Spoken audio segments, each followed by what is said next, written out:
মই ইতিমধ্যে কৈছোঁ যে সমগ্ৰ বিশ্বজুৰি খিলঞ্জীয়াৰ অস্তিত্ব আৰু খিলঞ্জীয়াৰ স্বাৰ্থ আৰু অধিকাৰ সুৰক্ষা সাম্প্ৰতিক সময়ৰ এটা অত্যন্ত বহুল চৰ্চিত আৰু বিশদভাৱে আলোচিত বিষয়। আৰু সেই বিষয় সাম্প্ৰতিক সময়ত আমাৰ অসমতো এক জ্বলন্ত বিষয় হিচাপে দেখা দিছে। আমি এই বিষয়টোক এটা সাম্প্ৰতিক সময়ৰ অসমীয়া জাতিৰ অসমীয়া খিলঞ্জীয়াসকলৰ সৰ্বাংগীন স্বাৰ্থ সুৰক্ষাৰ ক্ষেত্ৰত এটা জ্বলন্ত ইছ্যু হিচাপে জ্বলন্ত প্ৰশ্ন হিচাপে আজিৰ তাৰিখত আমি চিহ্নিত কৰিছোঁ। আমি এই বক্তৃতাটো দিওঁতে যদিও যথেষ্ট পলম হৈছে, বহু শ্ৰোতা দৰ্শক ইতিমধ্যে গুচি গৈছে, তথাপি আমাৰ সভাপতি চিতু বৰুৱা ডাঙৰীয়াই কৈছে যে আপুনি কথাকেইটা নোকোৱাকৈ নাথাকিব।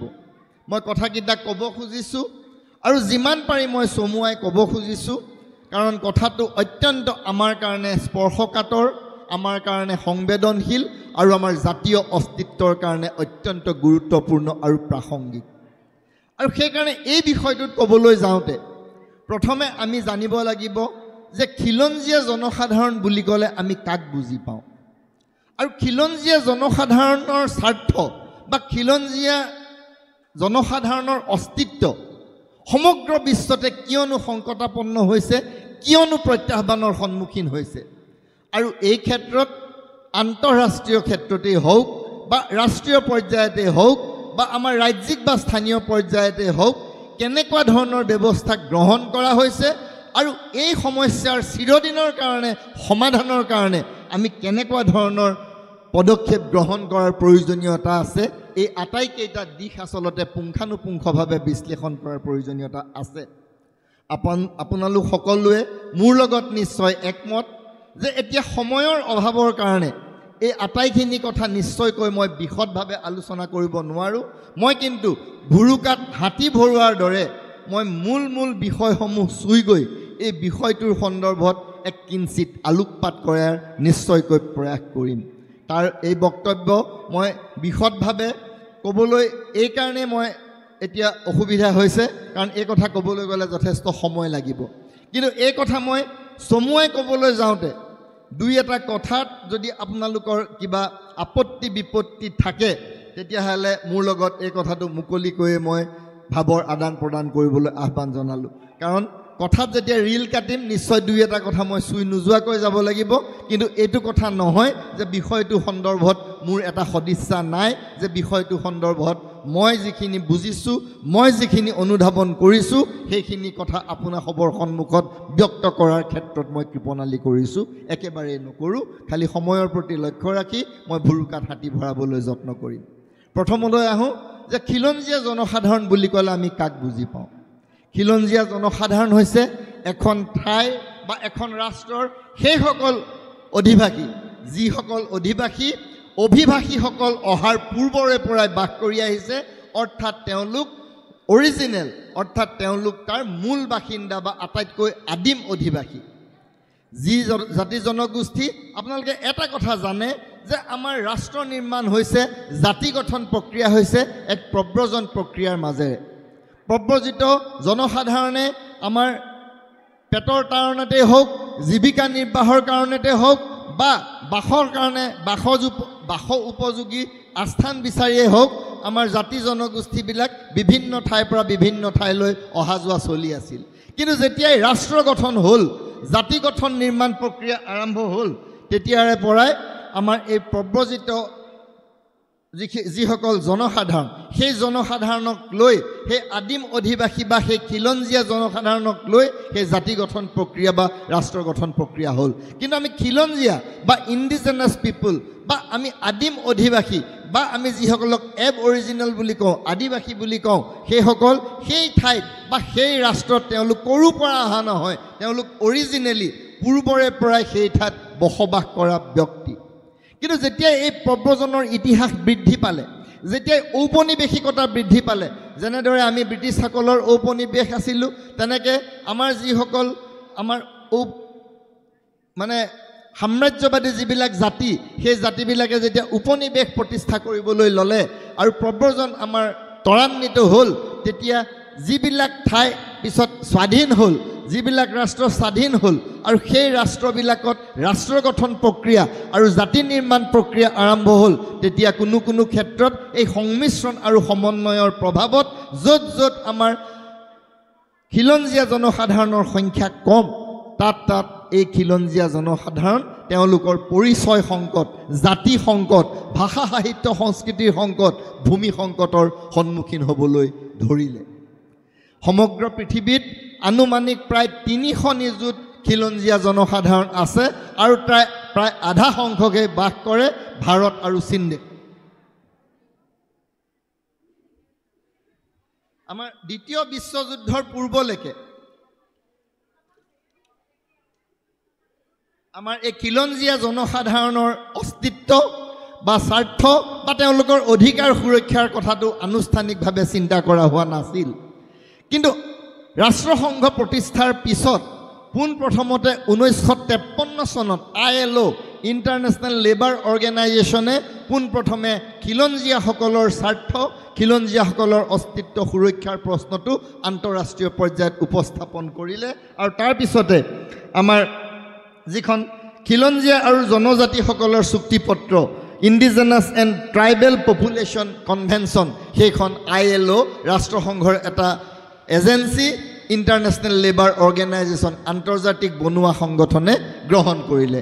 তাৰ পৰৱৰ্তী পৰ্যায়ত ৰাষ্ট্ৰসংঘই 1993 চনত খিলঞ্জীয়াসকলৰ কাৰণে পৃথিৱী বৰ্ষ হিচাপে তেওঁলোকে সমগ্ৰ বিশ্বৰ খিলঞ্জীয়াসকলৰ কাৰণে এটা খিলঞ্জীয়া বৰ্ষ হিচাপে উদযাপন কৰিলে, পালন কৰিলে, যাতে খিলঞ্জীয়াসকলৰ অস্তিত্ব, তেওঁলোকৰ অধিকাৰ সম্পৰ্কে এটা আন্তঃৰাষ্ট্ৰীয় সচেতনতা গঠন কৰিব পাৰি বা নিৰ্মাণ কৰিব পাৰি। তাৰ পৰৱৰ্তী পৰ্যায়ত 1995 চনৰ পৰা 2004লৈকে সমগ্ৰ বিশ্বৰ খিলঞ্জীয়াসকলৰ কাৰণে খিলঞ্জীয়া দশক হিচাপে ৰাষ্ট্ৰসংঘই পালন কৰিলে, এই সমগ্ৰ বিশ্বৰ খিলঞ্জীয়াসকলৰ অধিকাৰ আৰু তেওঁলোকৰ স্বাৰ্থ সুৰক্ষাৰ কাৰণে। কিন্তু ইয়াৰ পৰৱৰ্তী পৰ্যায়ত 2007 চনৰ 13 ছেপ্টেম্বৰতহে ৰাষ্ট্ৰসংঘই খিলঞ্জীয়াসকলৰ অধিকাৰৰ যিখন আন্তঃৰাষ্ট্ৰীয় ঘোষণাপত্ৰ সেইখন আনুষ্ঠানিকভাৱে গৃহীত কৰিলে, যিখন ঘোষণাপত্ৰত আমাৰ খিলঞ্জীয়া জনসাধাৰণৰ সমগ্ৰ বিশ্বৰ প্ৰতিখন দেশত বসবাস কৰি থকা খিলঞ্জীয়া জনসাধাৰণৰ অস্তিত্ব, তেওঁলোকৰ অধিকাৰসমূহ সুৰক্ষাৰ কাৰণে ৰাষ্ট্ৰসংঘই খিলঞ্জীয়াসকলৰ অধিকাৰক আন্তঃৰাষ্ট্ৰীয় মানৱ অধিকাৰ হিচাপে স্বীকৃতি দিলে। আৰু এই আন্তঃৰাষ্ট্ৰীয় মানৱ অধিকাৰ বা খিলঞ্জীয়াসকলৰ এই আন্তঃৰাষ্ট্ৰীয় মানৱ অধিকাৰৰ আটাইতকৈ গুৰুত্বপূৰ্ণ অধিকাৰ কেইটা হ'ল ৰাইট টু ছেল্ফ ডিটাৰমিনেশ্যন, অৰ্থাৎ আত্মনিয়ন্ত্ৰণৰ অধিকাৰ, স্বায়ত্ব শাসনৰ অধিকাৰ, ভূমিৰ অধিকাৰ, বনজ সম্পদৰ ওপৰত অধিকাৰ, ভাষা সাহিত্য সংস্কৃতি সংৰক্ষণৰ অধিকাৰ, নিজা স্বকীয় জাতি জনগোষ্ঠীয় পৰিচয় অক্ষুণ্ণ ৰখাৰ অধিকাৰ। এই অধিকাৰবিলাকক আন্তঃৰাষ্ট্ৰীয় মানৱ অধিকাৰ হিচাপে স্বীকৃতি দিলে। আৰু তাৰপিছতেই সমগ্ৰ দেশ যিবিলাক ৰাষ্ট্ৰসংঘৰ সদস্য ৰাষ্ট্ৰ, সেই সময়ত ৰাষ্ট্ৰসংঘৰ সদস্য ৰাষ্ট্ৰ 191খন, সেই 191খন সদস্য ৰাষ্ট্ৰই তেওঁলোকৰ ৰাষ্ট্ৰত থকা খিলঞ্জীয়াসকলৰ অধিকাৰ সম্পৰ্কে সচেতন হ'ল, তেওঁলোকৰ অধিকাৰ সম্পৰ্কে তেওঁলোকে খিলঞ্জীয়াসকলক অধিকাৰ দিবলৈ, তেওঁলোকৰ দেশীয় সংবিধানৰ যোগেদি অধিকাৰ দিবলৈ তেওঁলোক বাধ্য হ'ল। এই ক্ষেত্ৰত মই এতিয়া ভাৰতবৰ্ষলৈকে আহিছোঁ, মই দেৰি নকৰোঁ, ভাৰতবৰ্ষলৈকে আহিছোঁ।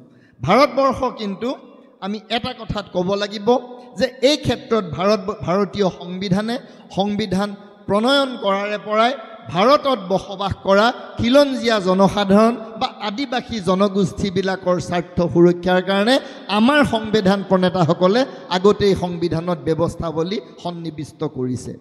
আমাৰ ভাৰতীয় সংবিধানৰ যি ৫ম আৰু ৬ষ্ঠ অনুসূচী আছে, সেই ৫ম আৰু ৬ষ্ঠ অনুসূচীয়ে আমাৰ জনজাতীয় এলেকাৰ প্ৰশাসন, আমাৰ যিবিলাক অট'নমাছ কাউন্সিল আপোনালোকে দেখিছে, অট'নমাছ কাউন্সিল ষ্টেট যিবিলাক ডিষ্ট্ৰিক্ট আছে, আমাৰ অসমতো আছে, আপোনালোকে দেখিছে যে আমাৰ যেনেকৈ Bodo autonomous council, Mising autonomous council, আমাৰ কাৰ্বি অট'নমাছ কাউন্সিল, আমাৰ যিবিলাক জাতি জনগোষ্ঠী বা যিসকল আমাৰ খিলঞ্জীয়া জনগোষ্ঠী আছে বা আমি যিসকলক জনজাতি বুলি কৈছোঁ, তেওঁলোকৰ এলেকাবিলাকত আমাৰ স্বায়ত্ব শাসন দিছে বা আমাৰ অট'নমাছ কাউন্সিল আমাৰ স্বায়ত্তশাসিত জিলা পৰিষদৰ ব্যৱস্থা কৰিছে আৰু আমাৰ এই ষষ্ঠ অনুসূচী পঞ্চম অনুসূচীৰ জৰিয়তে আমাৰ যিবিলাক ট্ৰাইবেল ষ্টেট আছে নাগালেণ্ড অৰুণাচল মণিপুৰ এইবিলাকত আপোনালোকে দেখিছে যে আমাৰ এটা ৰিজাৰ্ভেশ্যন সংৰক্ষণৰ প্ৰক্ৰিয়া আছে বা তেওঁলোকক বিশেষ ৰাজ্যৰ মৰ্যাদাৰে তেওঁলোকক স্বায়ত্তশাসন বা তেওঁলোকৰ যিটো এডমিনিষ্ট্ৰেশ্যন ট্ৰাইবেল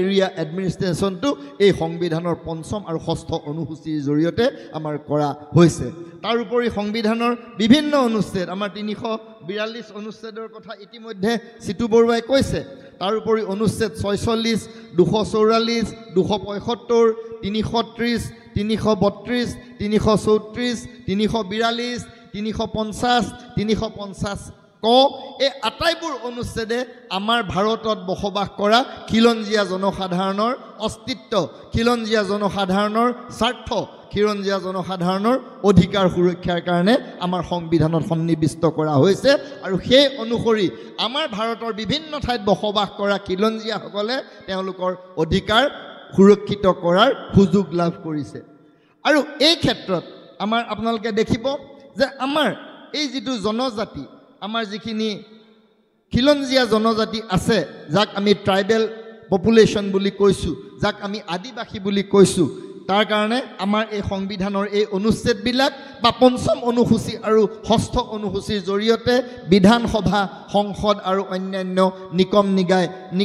নিগম নিকায় বা আমাৰ স্থানীয় প্ৰশাসনত আসন সংৰক্ষণৰ ব্যৱস্থা কৰিছে আপোনালোকে দেখে নাই যে কিছুমান চিট এছটিৰ কাৰণে ৰিজাৰ্ভ কিছুমান চিট এছচিৰ কাৰণে ৰিজাৰ্ভ আপোনালোকে পাইছে গতিকে এই গোটেই কথাটো খিলঞ্জীয়া জনসাধাৰণৰ সুৰক্ষাৰ কাৰণে কৰা হৈছে এতিয়া মই বেছি দীঘলীয়া নকৰি অসমলৈ আহিছোঁ অসম বা আমি উত্তৰ পূৰ্বাঞ্চলতো যদি চাওঁ উত্তৰ পূৰ্বাঞ্চলৰো কিন্তু খিলঞ্জীয়া জনসাধাৰণ বা জনজাতীয় লোকসকলে সংবিধানে আমাক যিখিনি সুৰক্ষা দিছে সেই সাংবিধানিক সুৰক্ষা আমাৰ অন্যান্য উত্তৰ পূৰ্বাঞ্চলৰ ৰাজ্যৰ জনসাধাৰণে লাভ কৰিছে সেয়া নাগালেণ্ডেই কওক অৰুণাচল প্ৰদেশেই কওক বা মণিপুৰ মিজোৰামৰ কথাই কওক কিন্তু আমাৰ অসমৰ ক্ষেত্ৰত কথাটো যথেষ্ট পৃথক হৈছে আৰু সেইকাৰণে অসমত খিলঞ্জীয়া জনসাধাৰণৰ স্বাৰ্থ সুৰক্ষা খিলঞ্জীয়া জনসাধাৰণৰ অস্তিত্ব ৰক্ষাৰ প্ৰশ্নটো এক প্ৰত্যাহ্বানৰ সন্মুখীন হৈছে জটিলতাৰ সন্মুখীন হৈছে ভাবুকিৰ সন্মুখীন হৈছে আশংকাৰ সন্মুখীন হৈছে আৰু সেইকাৰণে আজি খিলঞ্জীয়া জনসাধাৰণ জাগ্ৰত হৈছে নিজৰ পৰিচয় সংকটৰ পৰা উদ্ধাৰ পাবৰ কাৰণে স্বকীয় ভাষা সাহিত্য সংস্কৃতি সুৰক্ষাৰ কাৰণে আৰু সামগ্ৰিকভাৱে সৰ্বাংগীনভাৱে খিলঞ্জীয়া জনসাধাৰণৰ সকলো স্বাৰ্থ আৰু অধিকাৰ সুৰক্ষাৰ কাৰণে ইতিমধ্যে চিতু বৰুৱা ডাঙৰীয়াই তেখেতৰ বক্তব্যত কেইবাটাও কথা উনুকিয়াই থৈ গৈছে কিন্তু তেওঁ ক'ৰবাত তেওঁ বিদেশী আৰু বহিৰাগত বুলি কৈ ক'ৰবাত কিন্তু তেওঁ অকণমান মিক্স আপ কৰিছে কথাটো বিদেশী বুলি ক'লে বিদেশী আৰু বহিৰাগত বুলি ক'লে আমি আমাৰ বহিঃ ৰাজ্যৰ কথা বুজাইছোঁ কিন্তু যদি খিলঞ্জীয়া জনসাধাৰণৰ কথাটো আহে তেতিয়া আমি এটা কথা আমি স্পষ্ট কৰি ল'ব লাগিব যে বিদেশী আৰু ভাৰতীয় নাগৰিক এতিয়া আমাৰ ইয়াত জটিলতাৰ প্ৰশ্নটো হৈছে যে আমাৰ ইয়াত নাগৰিকত্বৰ প্ৰশ্নটোৱে আমাৰ এটা ডাঙৰ প্ৰশ্ন হিচাপে ডাঙৰ সমস্যা হিচাপে দেখা দিছে কিয় দেখা দিছে যে আজিলৈকে আমি যি বিদেশী বহিষ্কাৰ আন্দোলন হ'ল তাৰ পৰৱৰ্তী পৰ্যায়ত 1985 চনৰ 15 আগষ্টত যি অসম চুক্তি হ'ল সেই অসম চুক্তিত অসমীয়া জনসাধাৰণ বুলি 6 নং দফাত যিটো ফ্ৰেজ অন্তৰ্ভুক্ত কৰা হৈছে অসমীয়া জনসাধাৰণ আসামিজ পিপল বুলি যিটো শব্দ অন্তৰ্ভুক্ত কৰি সেই অসমীয়া জনসাধাৰণক সাংবিধানিক সুৰক্ষা আইনগত সুৰক্ষা দিয়াৰ কথাটো কোৱা হৈছে সেই অধিকাৰ প্ৰদানৰ কাৰণে আজি কুপতি আমাৰ সেই অসমীয়া মানুহ ইণ্ডিজেনাছ পিপল বা আসামিজ পিপল বা অসমীয়া খিলঞ্জীয়া মানুহৰ সেই সংজ্ঞাটোৱে নিৰূপণ হোৱা নাই সেইখিনিতে আমাৰ মূল সমস্যাটো সোমাই আছে যে আমাৰ কিয় এই সমস্যাটো হ'ল আমিতো সকলোৱে জানো বড়ো কছাৰী কাৰ্বি মিচিং তিৱা লালুং মানে মই সকলোৰে নাম ক'ব পৰা নাই সকলো পৰৱৰ্তী পৰ্যায়ত আমাৰ অসমলৈ অহা আহোম বা চুতীয়াসকল আগৰে পৰাই আছিলে কোচ ৰাজবংশী আছিলে সকলোবিলাক আমাৰ ইয়াত আছিলে আহোমসকল আমাৰ ইয়ালৈ আহিলে অহাৰ পিছত আমি এটা সংমিশ্ৰণৰ প্ৰক্ৰিয়াৰে স্বৰ্গদেউ চাওলুং চুকাফাৰ নেতৃত্বত আমি বৰ অসম গঢ়িলোঁ। মহাপুৰুষ শ্ৰীমন্ত শংকৰদেৱ, মহাপুৰুষ শ্ৰীমন্ত মাধৱদেৱে আমাৰ অসমীয়া ভাষা সাহিত্য সংস্কৃতিক প্ৰাণ দিলে। আমি অসমীয়া হিচাপে জগত সভাত পৰিচিত হ'লোঁ। আমাৰ চিতু বৰুৱাই কোৱাৰ দৰে আমি 17 বাৰ মোগলৰ আক্ৰমণৰ পৰা নিজকে আমি ৰক্ষা কৰিলোঁ। তাৰ পৰৱৰ্তী পৰ্যায়ত কি হ'ল? পৰৱৰ্তী পৰ্যায়ত যেতিয়া আমাৰ দেশ বিভাজন হ'ল 1947 চনত, আৰু তাৰ পৰৱৰ্তী পৰ্যায়ত 1971 চনত যেতিয়া বাংলাদেশ লিবাৰেশ্যন ৱাৰ হ'ল, বাংলাদেশ জন্ম হ'ল 1971 চনত, সেই সময়ত যি প্ৰব্ৰজন ঘটিল, সেই প্ৰব্ৰজনে আচলতে আমাৰ এই অসমীয়া, আমাৰ এই খিলঞ্জীয়া অসমীয়া বা আমাৰ অসমৰ জনগাঁথনিত ব্যাপক পৰিৱৰ্তনৰ সূচনা কৰিলে। যি কাৰণে আমি অসমীয়া জনসাধাৰণ বুলি ক'লে আমি যাক খিলঞ্জীয়া অসমীয়া বুলিয়েই বুজি পাওঁ, সেই খিলঞ্জীয়া অসমীয়া জনসাধাৰণৰ অস্তিত্বৰ প্ৰতি আমাৰ এটা ব্যাপক ভাবুকিৰ সৃষ্টি হ'ল। আজি সমগ্ৰ দেশত 1950 চনৰ 26 জানুৱাৰীৰ দিনা আমাৰ সংবিধান গৃহীত হ'ল। 1948 চনলৈকে আমাৰ যিখিনি মানুহ ভাৰতত আছিল সেইখিনি মানুহে ভাৰতীয় নাগৰিকত্ব পালে, আৰু তাৰ পৰৱৰ্তী পৰ্যায়ত আমাৰ অসমৰ ক্ষেত্ৰত কি হ'ল যে 1 জানুৱাৰী 1951 পূৰ্বলৈকে যিখিনি মানুহ অসমত আছিল সেইখিনি মানুহ অসমীয়া হিচাপে, খিলঞ্জীয়া হিচাপে স্বীকৃতি হ'ল বা তেওঁলোকে নাগৰিকত্ব পালে। কিন্তু আমাৰ যিটো প্ৰব্ৰজনৰ ইতিহাস, সেই প্ৰব্ৰজনৰ ইতিহাস চলি থাকিল। আৰু 1971 চনত সেই বাংলাদেশ লিবাৰেশ্যন ৱাৰৰ পিছত আমাৰ অসমলৈ, যিহেতু আমাৰ বাংলাদেশ কাষতে আছে, বাংলাদেশী অনুপ্ৰৱেশৰ সংখ্যা অভাৱনীয়ভাৱে বৃদ্ধি পালে, যিটো কাৰণে 1951 চনত ভাৰতত থকা 24.65% সেই মুছলমান জনসংখ্যা গৈ পেলাই আমাৰ 2011 চনত সেয়া গৈ 40% হ'ল। আজিৰ তাৰিখত আমাৰ যিটো সন্দেহযুক্ত নাগৰিক বুলি কৈ থকা হৈছে, সন্দেহযুক্ত নাগৰিক বুলি ক'লে বহুতে অলপ বেয়া পায়, মই এই কথাটো পিছত ক'ম যে এইটো বেয়া পোৱাৰ কোনো যুক্তি নাই। সন্দেহযুক্ত নাগৰিক আমাৰ অসমত আছে, আৰু সেই নাগৰিক চিনাক্ত কৰি সেই নাগৰিকৰ বহিষ্কাৰ বা সেই নাগৰিকৰ ভোটাধিকাৰ কৰ্তন তথা তেওঁলোকৰ নাম NRCৰ পৰা কৰ্তন কৰাৰ অত্যন্ত প্ৰয়োজনীয়তা আছে। আৰু এই বিষয়টো যেতিয়া আহিল, আমাৰ সদৌ অসম ছাত্ৰ সন্থা, অসম গণ সংগ্ৰাম পৰিষদৰ নেতৃত্বত আমাৰ বিদেশী বহিষ্কাৰ আন্দোলন হ'ল। 6 বছৰ আন্দোলন চলিলে 1979 পৰা 1985 চনলৈকে। আৰু এই 6 বছৰ আন্দোলন, আপোনালোকে আমাৰ অসমীয়া জাতিটো কিমান দুৰ্ভাগ্যজনক চাওক। অসম ভাৰতৰ অংগ, অসমলৈ বিদেশী অনুপ্ৰৱেশ হৈছে, আৰু সেই কথাটো অসমীয়া মানুহে আমাৰ কেন্দ্ৰীয় চৰকাৰক জনাবৰ কাৰণে 6 বছৰকৈ আন্দোলন কৰিবলগীয়া হ'ল। 855জনকৈ মানুহ আমাৰ শ্বহীদ হ'বলগীয়া হ'ল। তাৰ পিছতহে গৈ আমাৰ কেন্দ্ৰীয় চৰকাৰে গম পাইছে যে হয়, অসমলৈ মানে ভাৰতলৈ বিদেশী প্ৰব্ৰজন ঘটিছে। আমি প্ৰান্তীয় ৰাজ্য হয়, কিন্তু অসম হৈছে ভাৰতৰ এক অবিচ্ছেদ্য অংগ। তেতিয়াহ'লে অসমলৈ যদি বিদেশীৰ অনুপ্ৰৱেশ ঘটে, তাৰমানে ভাৰতলৈ বিদেশীৰ অনুপ্ৰৱেশ ঘটা নাই জানো? কিন্তু আমি কেন্দ্ৰীয় চৰকাৰে, ভাৰত চৰকাৰক আমি এই কথা অনুধাৱন কৰোৱাবৰ বাবে আমি 6 বছৰকৈ আন্দোলন কৰিবলগীয়া হৈ 855জনকৈ আমাৰ শ্বহীদ হ'বলগীয়া হ'ল। তাতকৈ দুৰ্ভাগ্যৰ কথা কিবা থাকিব পাৰে জানো? তাৰপিছত 1985 চনত আমাৰ ত্ৰিপাক্ষিক চুক্তি হ'ল, য'ত আমাৰ ৰাজ্য চৰকাৰ, কেন্দ্ৰীয় চৰকাৰ আৰু সদৌ অসম ছাত্ৰ সন্থা আৰু গণ সংগ্ৰাম পৰিষদৰ প্ৰতিনিধিৰ মাজত চুক্তি হ'ল। আৰু সেই চুক্তিত আমাৰ বিদেশী বহিষ্কাৰৰ আশ্বাস দিয়া হ'ল।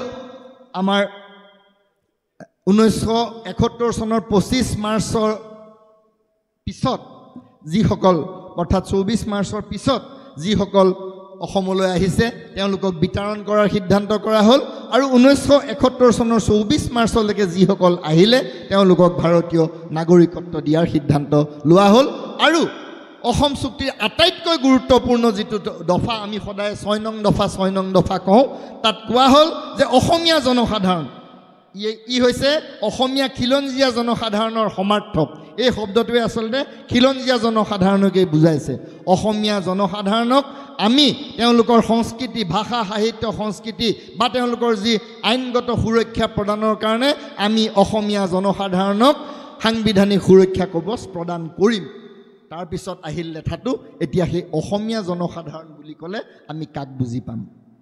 এই সংজ্ঞা নিৰূপণ নহ'ল 1985 চনৰ 15 আগষ্টৰ পিছৰ পৰা এই সংজ্ঞাৰ পিছত আমি লাগি থাকিলোঁ।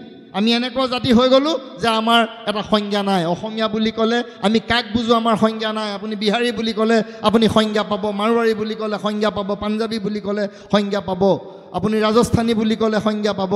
কিন্তু আমি অসমীয়া বুলি ক'লে আমাৰ কোনো এটা চৰকাৰী নথিভুক্ত সংজ্ঞা নাই। আৰু সেইকাৰণে আজি আপুনি 1985 চনৰ 15 আগষ্টৰ পৰা আজি 2025 চনৰ 15 আগষ্ট পাৰ হৈ গ'ল। 40 বছৰ পাৰ হোৱাৰ পিছতো কিন্তু আমি এতিয়াও সংজ্ঞাবিহীন হৈ আছোঁ। কিন্তু ইয়াৰ কাৰণে চৰকাৰে এটা প্ৰচেষ্টা হাতত লৈছিলে। অসম চৰকাৰে, আপোনালোকে জানে যে ন্যায়াধীশ বিপ্লৱ কুমাৰ শৰ্মাৰ নেতৃত্বত এখন সমিতি গঠন কৰি দিছিলে যে এই 6 নং দফা ৰূপায়ণৰ কাৰণে অসমীয়া জনসাধাৰণ বা অসমীয়া খিলঞ্জীয়া জনসাধাৰণৰ সংজ্ঞা নিৰূপণৰ কাৰণে। আমি ব্যক্তিগতভাৱেও সেইখন কমিশ্যনত সাক্ষ্য দিছিলোঁ। আৰু সেইখন কমিশ্যনে দুটা খুব গুৰুত্বপূৰ্ণ কথা তাতে উল্লেখ কৰিছে। আৰু এই দুটা গুৰুত্বপূৰ্ণ কথা আমি সকলো সংগ্ৰামী সত্তাই কিন্তু অনুধাৱন কৰা উচিত। জাতীয় সংগ্ৰামী সেনা অসমেই হওক, সদৌ অসম ছাত্ৰ সন্থাই হওক বা আমাৰ অন্যান্য জাতীয় সংগঠনসমূহে হওক, এই দুটা পইণ্ট অত্যন্ত গুৰুত্বপূৰ্ণ। প্ৰথম পইণ্টটো হৈছে যে আমি অসমীয়া জনসাধাৰণ বুলি ক'লে, অসমীয়া খিলঞ্জীয়া জনসাধাৰণ বুলি ক'লে ন্যায়াধীশ বিপ্লৱ শৰ্মাই প্ৰতিবেদনত উল্লেখ কৰিছে আৰু সেই প্ৰতিবেদন দাখিল কৰিছে। আনুষ্ঠানিকভাৱে সেই প্ৰতিবেদন গৃহীত হ'বলৈ বাকী আছে। তাত কৈছে যে 1/1/1951 অৰ্থাৎ 1951 চনৰ 1 জানুৱাৰীৰ পূৰ্বতে থকা বা তাৰ আগলৈকে অসমলৈ অহা প্ৰতিজন নাগৰিক অসমীয়া খিলঞ্জীয়া জনসাধাৰণ বা অসমীয়া জনসাধাৰণ হিচাপে গণ্য হ'ব। আৰু 1971 চনৰ 24 মাৰ্চলৈকে অহা অৰ্থাৎ 51ৰ পৰা 71 20 বছৰ, সেই সময়ত আমালৈ যিসকল বিদেশীৰ প্ৰব্ৰজন ঘটিল তেওঁলোকে ভাৰতীয় নাগৰিকত্ব পাব, কিন্তু তেওঁলোকক আমি সাংবিধানিক সুৰক্ষা কৱচৰ কাৰণে তেওঁলোকক অসমীয়া খিলঞ্জীয়া হিচাপে বা অসমীয়া জনসাধাৰণ হিচাপে যিটো অসম চুক্তিৰ 6 নং দফাত আছে তেওঁলোকক আমি অসমীয়া জনসাধাৰণ হিচাপে গণ্য নকৰোঁ। তেওঁলোক ভাৰতীয় নাগৰিক হয় কিন্তু অসমীয়া খিলঞ্জীয়া নাগৰিক নহয়। এইটো খুব গুৰুত্বপূৰ্ণ কথা। স্পষ্ট 1951 চনৰ 1 জানুৱাৰীৰ পূৰ্বলৈকে যিসকল অসমত অতীজৰে পৰা আছিল বা তেতিয়ালৈকে আহযাহ চলি আছিল তেওঁলোক আমাৰ অসমীয়া জনসাধাৰণৰ অন্তৰ্ভুক্ত হ'ল, অৰ্থাৎ আমাৰ অসমীয়া জাতি গঠন প্ৰক্ৰিয়াত তেওঁলোক অন্তৰ্ভুক্ত হ'ল। আৰু 1951ৰ পৰা এই যিটো 1971 24 মাৰ্চলৈকে 20 বছৰ সময়ত যিখিনি অনুপ্ৰৱেশ ঘটিল তেওঁলোকে নিয়ম মাফিক তেওঁলোকে যদি তাৰ ডকুমেণ্ট দিব পাৰে যে 1971 চনৰ 24 মাৰ্চৰ পূৰ্বতে আহিছে তেতিয়াহ'লে তেওঁ ভাৰতীয় নাগৰিকত্ব পাব, চিটিজেন। এটা কথা মনত ৰাখিব, খিলঞ্জীয়া আৰু নাগৰিকৰ মাজত ডিফাৰেঞ্চ আছে। প্ৰত্যেকজন খিলঞ্জীয়া ভাৰতীয় নাগৰিক, কিন্তু প্ৰত্যেকজন ভাৰতীয় নাগৰিক খিলঞ্জীয়া নহ'বও পাৰে। আজি গোৱালৈ যাওক আপুনি পৰ্তুগীজ পাব, তেওঁলোক আজিৰ তাৰিখত ভাৰতীয় নাগৰিক কিন্তু তেওঁলোক খিলঞ্জীয়া নহয়। আপুনি যিবিলাক আজি ব্ৰিটিছৰো মানুহ আছে, ইংৰাজ আছে, আমুক আছে, তামুক আছে, বহুত আছে, ইজৰাইলী মানুহ আছে, তেওঁলোক নাগৰিকত্ব পাইছে কিন্তু তেওঁলোক খিলঞ্জীয়া নহয়। আমাৰ ভাৰতীয় মানুহ গৈ আমেৰিকাত আছে, ইংলেণ্ডত আছে, তেওঁলোকে আমেৰিকা আৰু ইংলেণ্ডৰ নাগৰিকত্ব লৈছে কিন্তু তেওঁলোক সেইখন দেশৰ খিলঞ্জীয়া নহয়, আদিবাসী নহয়। কথাটো বুজি পাইছেনে? গতিকে আমাৰ এতিয়া প্ৰশ্নটো হৈছে যে এতিয়া আমাৰ গোটেই সমস্যাটো ক'ত হৈছে যে আমি খিলঞ্জীয়াৰ স্বাৰ্থ সুৰক্ষা কৰিবলৈ যাওঁতে আমাৰ এই নাগৰিকসকলে কেতিয়াবা কেতিয়াবা নিজকে খিলঞ্জীয়া বুলি দাবী কৰিয়ে আমাক গোটেই সমস্যাটোৰ উদ্ভৱ কৰিছে। তাৰ লগত কোনখিনি মানুহ আছে? 1974 চনৰ 25 মাৰ্চৰ পৰা আজিৰ তাৰিখলৈকে যিবিলাক অনুপ্ৰৱেশ কৰিলে, যিবিলাকে ভেজাল কাগজ পত্ৰ প্ৰস্তুত কৰি ল'লে, 2 নম্বৰী কাগজ পত্ৰ প্ৰস্তুত কৰি কেনেবাকৈ ভোটাৰ লিষ্টত নাম ভৰ্তি কৰিলে, সেইসকলেও নিজকে খিলঞ্জীয়া বুলি দাবী কৰিবলৈ ধৰিলে। আমাৰ সন্দেহযুক্ত নাগৰিক বুলি ক'লে মই অলপ আগতে কৈছোঁ যে আমাৰ একাংশই বেয়া পায়। কিয় বেয়া পায়? সন্দেহযুক্ত নাগৰিক ভাৰতত আছে, অসমত আছে। কোনবিলাক সন্দেহযুক্ত নাগৰিক? কাৰ নাগৰিকত্ব আমি সন্দেহ কৰিছোঁ? যে যিসকল নাগৰিক ভাৰতলৈ কেতিয়া আহিছিল, কেতিয়া তেওঁলোকে ভাৰতত ছেটেল কৰিলে বা বসতি স্থাপন কৰিলে তাৰ কোনো ন্যায্য বা নথি নাই বা কোনো গ্ৰহণযোগ্য নথি নাই, সেইসকল আমাৰ কাৰণে সন্দেহযুক্ত। সেই সন্দেহযুক্ত শব্দটো ব্যৱহাৰ কৰিলে বেয়া পালে নহ'ব। সন্দেহযুক্ত হয় তেওঁলোক, সেয়া জাষ্টিছ বিপ্লৱ শৰ্মা প্ৰতিবেদনে তেওঁলোকক সন্দেহযুক্ত হিচাপে চিহ্নিত কৰিছে যে যিসকল 51ৰ পৰা 74লৈকে আহিলে তেওঁলোকে আমাক গ্ৰহণযোগ্য নথি দি পেলাই নাগৰিকত্ব ল'ব লাগিব আৰু 74ৰ 25 মাৰ্চৰ পৰা যিসকল আজিৰ তাৰিখলৈকে আহি আছে তেওঁলোক আমাৰ পৰা বিতাড়িত হ'ব লাগিব ক'ৰবাত কিবা এখন আধাৰ কাৰ্ড প্ৰস্তুত কৰি ল'লে ক'ৰবাত ৰেচন কাৰ্ড এখন কিবা কৰি পেলাই প্ৰস্তুত কৰি ল'লেই তেওঁলোক খিলঞ্জীয়া জনসাধাৰণ হ'ব নোৱাৰে আৰু সেইকাৰণে এই সন্দেহজনক অভিধাটো কেতিয়াও অগ্ৰহণযোগ্য নহয় ইয়াৰ গ্ৰহণযোগ্যতা আছে এই সন্দেহযুক্ত নাগৰিকৰ অভিধাটোৰ এটা ন্যায্যতা আছে এই কথাটো আমি গুৰুত্ব সহকাৰে বিবেচনা কৰা উচিত আৰু এইখিনি কথাত মই এটা কথা কৈছোঁ যে আমি কেতিয়াবা বিদেশীৰ বিৰুদ্ধে যেতিয়া আমি সুচাৰ হওঁ বিদেশী অসমৰ পৰা যাব লাগে বা আমাৰ খিলঞ্জীয়াসকলৰ স্বাৰ্থ সুৰক্ষাত যেতিয়া আমি সুচাৰ হওঁ তেতিয়াই ধৰ্মৰ প্ৰশ্নটো আহে তেতিয়াই ধৰ্মীয় উন্মাদনাৰ প্ৰশ্নটো আহে এটা কথা মনত ৰাখিব আজি যদিও আমাৰ সৰ্বজন গ্ৰহণযোগ্য সংজ্ঞাটো হ'ল খিলঞ্জীয়া জনসাধাৰণৰ যে এখন ঠাইত পূৰ্বৰে পৰা অতীজৰে পৰা বসতি কৰি থকা জনসাধাৰণে খিলঞ্জীয়া মই আগতেই কৈছোঁ যে অসমৰ ক্ষেত্ৰত খিলঞ্জীয়াৰ যেতিয়া ডেফিনেশ্যন বা সংজ্ঞাটো নিৰূপণ কৰা হয় আমি সমগ্ৰ পৃথিৱীতকৈ পৃথক আমি আনকি আমাৰ কাষৰীয়া ৰাজ্যকেইখনতকৈও পৃথক আমাক অলপ চন তাৰিখেৰে কথাবিলাক আমি নিৰ্ধাৰণ কৰিবলগীয়া হয় আমাৰ ইতিহাসৰ এই ক্ৰমবিকাশটোৰ কাৰণে গতিকে আমাৰ খিলঞ্জীয়া কোনবিলাক আমি কোনখিনি খিলঞ্জীয়া আমাৰ অতীজৰে পৰা বসবাস কৰি থকা জাতি জনগোষ্ঠীটো আছেই আমাৰ প্ৰব্ৰজন কৰা জাতি জনগোষ্ঠীখিনি আছেই আমাক সংবিধানে বা আমাক জাষ্টিছ বিপ্লৱ শৰ্মা প্ৰতিবেদনে কি কৈছে যে 1/1/1951 চনৰ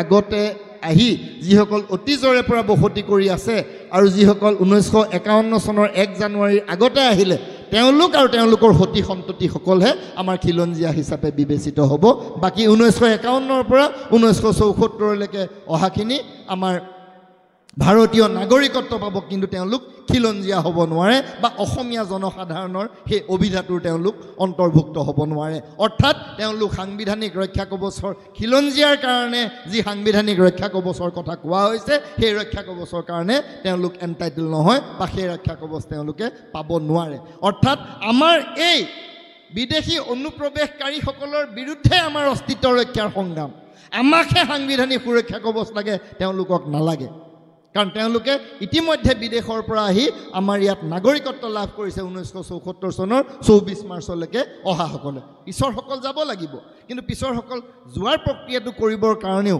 বিতৰণ প্ৰক্ৰিয়াটো কৰিবৰ কাৰণেও নথি পত্ৰ অন্যান্য কথাবিলাকৰ যি আমাৰ ট্ৰিবিউনেল আছে কিবা আছে এইবিলাকত কিছু সময় লয় আৰু সেইকাৰণে তেওঁলোক আজিৰ তাৰিখত সন্দেহযুক্ত সেইকাৰণে তেওঁলোক ভোটাৰ ডাউটফুল ভোটাৰ সন্দেহজনক ভোটাৰ কথাটো বুজি পাইছে গতিকে তাত বেয়া পাবলগীয়া নাই এতিয়া আমাৰ 1951 চনৰ 1 জানুৱাৰী পূৰ্বলৈকে যিসকল অতীজৰে পৰা বসবাস কৰি আছিল বা যিসকলে অসমলৈ প্ৰব্ৰজিত হৈ অসমতে নিৰাজীকৈ থাকিবলৈ ল'লে সেইসকলক আমি অসমীয়া জনসাধাৰণ বা খিলঞ্জীয়া নাগৰিক বুলি আমি স্বীকৃতি দিছোঁ গতিকে তাত ধৰ্মৰ কথাটো নাই তাত বৰ্ণৰ কথাটো নাই তাত ইছলাম ধৰ্মীসকলো আমাৰ তাতে খিলঞ্জীয়া বা অসমীয়া জনসাধাৰণৰ অন্তৰ্ভুক্ত হৈছে আমি কেতিয়াবা অত্যন্ত দুখৰ কথা হয় যেতিয়া বিদেশীৰ কথা কওঁ মানে আৰু সেই বিদেশীসকল দুৰ্ভাগ্যজনকভাৱে ইছলাম ধৰ্মাৱলম্বী হোৱাৰ কাৰণে সকলো মানে বিদেশী বহিষ্কাৰ কৰিব লাগে বুলি ক'লেই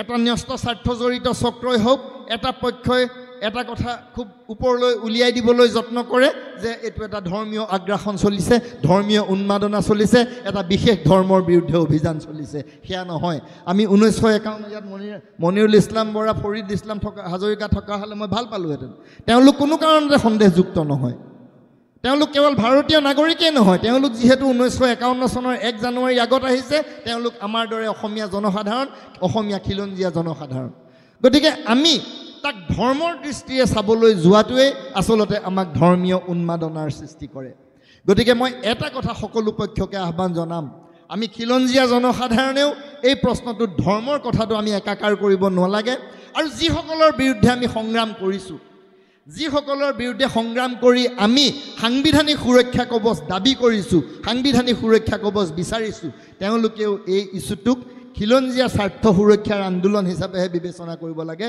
এয়া কোনো ধৰ্মবিৰোধী আন্দোলন হিচাপে বিবেচনা কৰিব নালাগে। গতিকে এইখিনি কথাৰ আমাৰ এতিয়া সমাধান সূত্ৰ লাগে। আমি কেনেদৰে সমাধান কৰিম?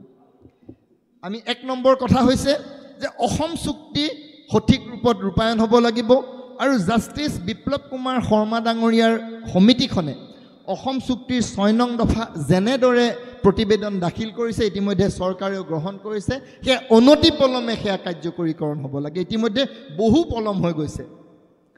1971 পৰা আজি 2025 54 বছৰ হ'ল। সেই মানুহখিনিক আমি চিনাক্ত কৰি উলিয়াই দিয়াৰ প্ৰক্ৰিয়াটো কিমান সময় লাগিব আপোনালোকে নিজে কল্পনা কৰক। আৰু তেতিয়ালৈ আমাৰ খিলঞ্জীয়াৰ অস্তিত্ব ভয়ানক ধৰণে সংকটাপন্ন হ'ব।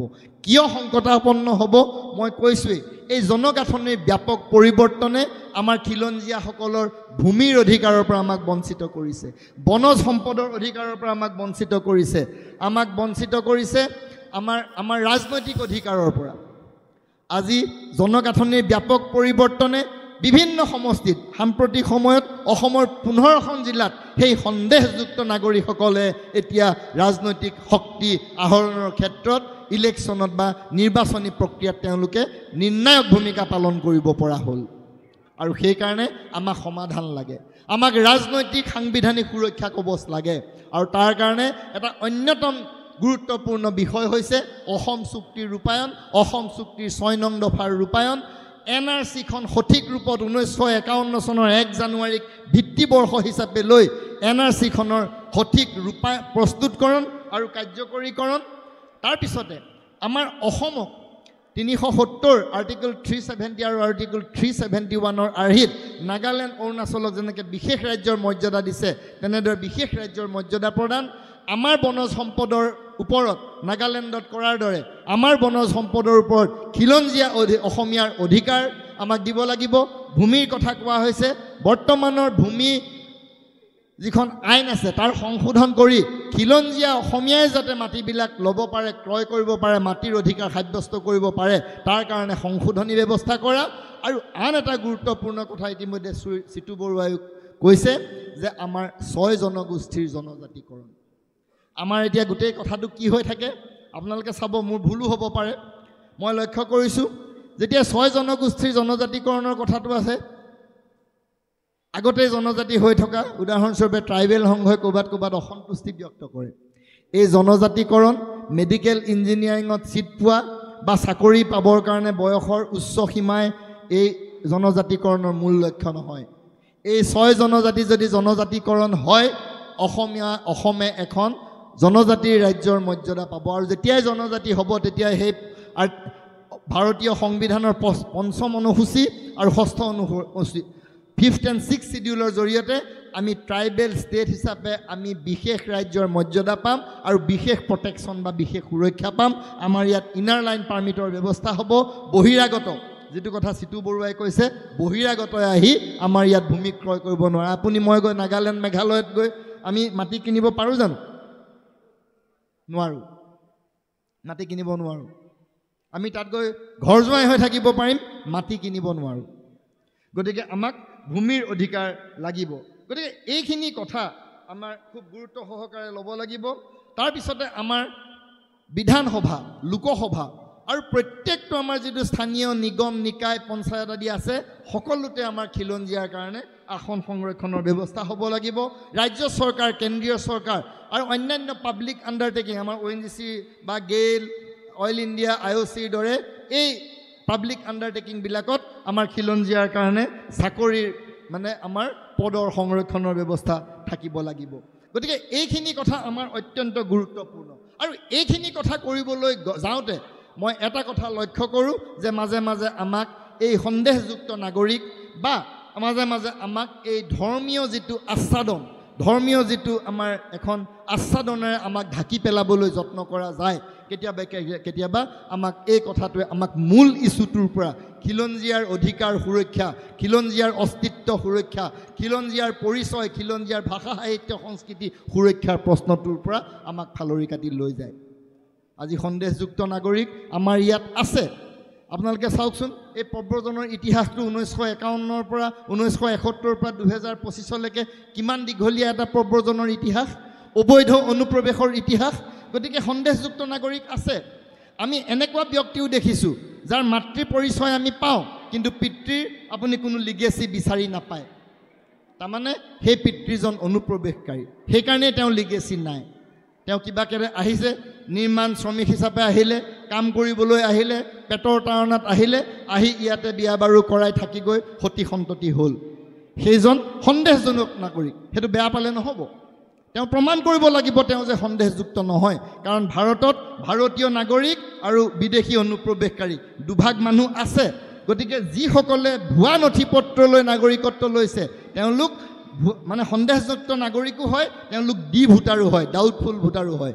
গতিকে এই অভিধাটো আমাৰ থাকিব। গতিকে আমি সমস্যা আমি সন্মুখীন হৈছোঁ, এইটো একদম সত্য কথা। গতিকে আমি তাৰ সমাধানৰ কাৰণে আমি জাতি, ধৰ্ম, ভাষা, বৰ্ণ নিৰ্বিশেষে আমি ঐক্যবদ্ধভাৱে এখন সমন্বিত প্ৰয়াস আৰু প্ৰচেষ্টা কৰিব লাগিব, সংগ্ৰাম কৰিব লাগিব। কেন্দ্ৰীয় চৰকাৰ আৰু ৰাজ্য চৰকাৰৰ সদিচ্ছা থাকিব লাগিব।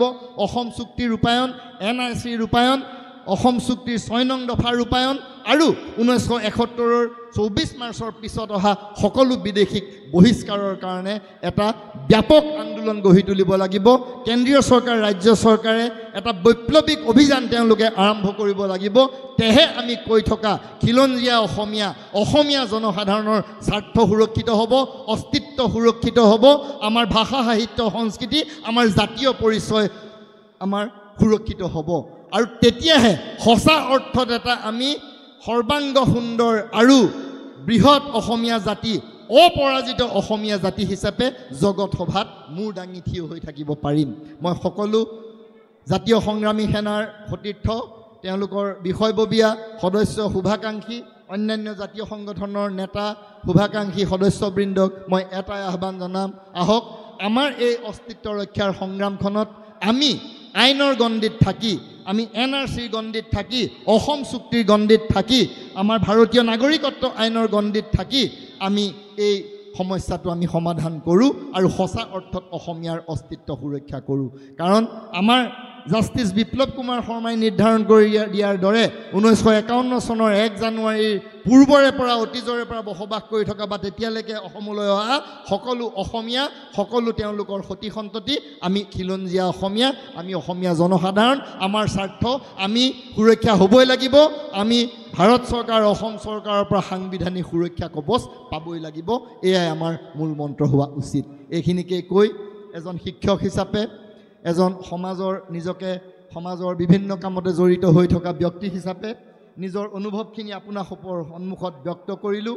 তাৰ লগতে আজি জাতীয় সংগ্ৰামী সেনা অসমে তেওঁলোকৰ 4ৰ্থ বাৰ্ষিক কেন্দ্ৰীয় প্ৰতিষ্ঠা দিৱসৰ সৈতে সংগতি ৰাখি সত্যজিৎ নাথৰ সম্পাদনাত প্ৰকাশিত এই সত্যান্বে শীৰ্ষক স্মৃতিগ্ৰন্থখনিও, স্মাৰক গ্ৰন্থখনিও মই আনুষ্ঠানিকভাৱে উন্মোচন কৰা হ'ল বুলি ঘোষণা কৰিছোঁ। লগত